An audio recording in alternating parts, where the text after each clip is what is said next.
दिनैहाय जोंनि गसाइगाव साब डिभिजननि सिङाव थानाय सराइबिल बियाबनि सिङाव थानाय गासैबो कच राजबंशी इन्टेलेक्सुवेल्सफोर गावबुराफोर बेफोरखौ लानानै दिनै जोबोद सिरियास बेयाव सावरायनाय जादों। जोंनि बड'लेण्ड ओनसोलाव कच राजबंशी हारिनि मोनथाय बिथांमोननि जौगानाय बिथांमोननि थामोनथा रैखाथि बेफोरखौ लानानै बाव सिरियासलि सावरायनाय जादों। गासैबो इन्टेलेक्सुवेलफोर 100निबो बारा कच राजबंशी इन्टेलेक्सुवेलफोर आरो दैदेनगिरिफोर बेयाव जमा जादों।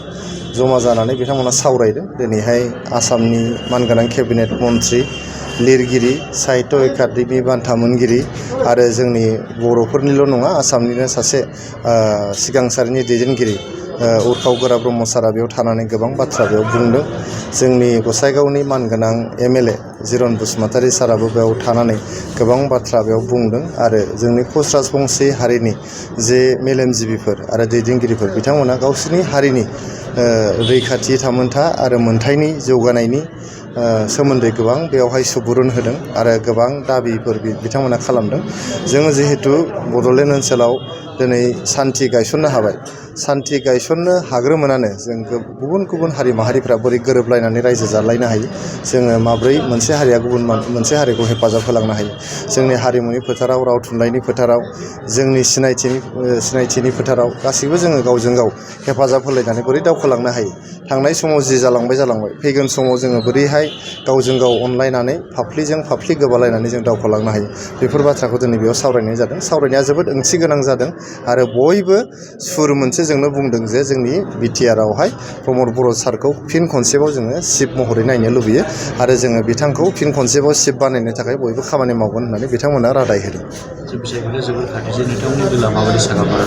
बिसायख'थिया खाथिसाव फैनायनि लोगो लोगोनो आङो बुंबायानो थादों जोंहा जेसेबां साखाफारा खालामनांगौ जेरै 3200 बुथ कमिटिफोर दं बेखौ दानांगौ, बेखौ जों दाखांजोब्बाय।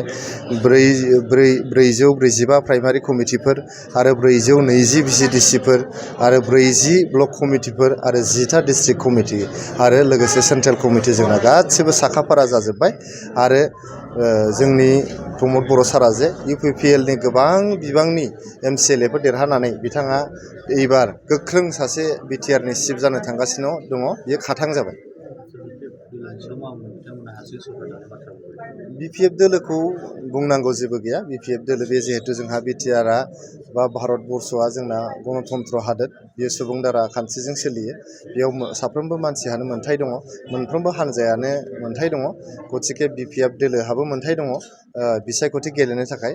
नाथाय बाथ्राया बेनो जे बिपिएफ दोलोआ दिनै 2025 मायथाइयाव जोबोद दुरबल जाबाय।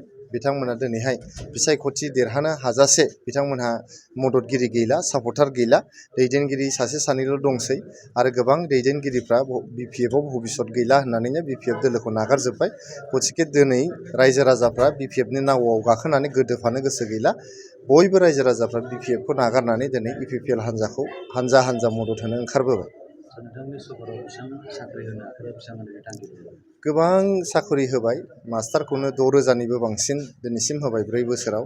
3rd ग्रेड 4th ग्रेड होबाय। फरेस्टनि नोंथांमोना दाखालिसो 6 माससो सिगां 600निबो बांसिन जोंनो फरेस्टनि साख्रि होदों आरो दाखालिसो आरो केजुवेल पस्टआवहाय 200निबो बांसिन फरेस्टआवहाय होबाय आरो दाखालिसो नोंथांमोना नुबाय फ्राय 1100 एलपि एमइनि फोरोंगिरिनि एडभार्टाइजमेन्ट होबाय। बेखौबो थाबैनो जुलाइ दाननि गेजेरावनो होनाय जासिगोन आरो जे 3rd ग्रेड 4th ग्रेड दङ 3rd ग्रेड 4th ग्रेडखौ 2900 जे पस्टनि थाखाय गासैबो जे एपइन्टमेन्ट बे एपइन्टमेन्टखौबो जुलाइ दाननि जोबथा हाथाइथिंजाय जोङो जुलाइ दाननि गेजेरावनो होनो थाखाय साखाफारा खालामगासिनो दं। बेनि थाखाय सेन्ट्रेल सेलेक्सन बर्डआ दायथ' लानानै बड'लेण्ड इउनिभारसिटिनि हेफाजाबावहाय सेन्ट्रेल सेलेक्सन बर्डआ दायथ' लानानैहाय 2900 3rd ग्रेड 4th ग्रेडनि जे साख'रि बेखौ माने जुलाइ दाननि गेजेरावनो होनो थाखाय थाम थिम खालामगासिनो दं।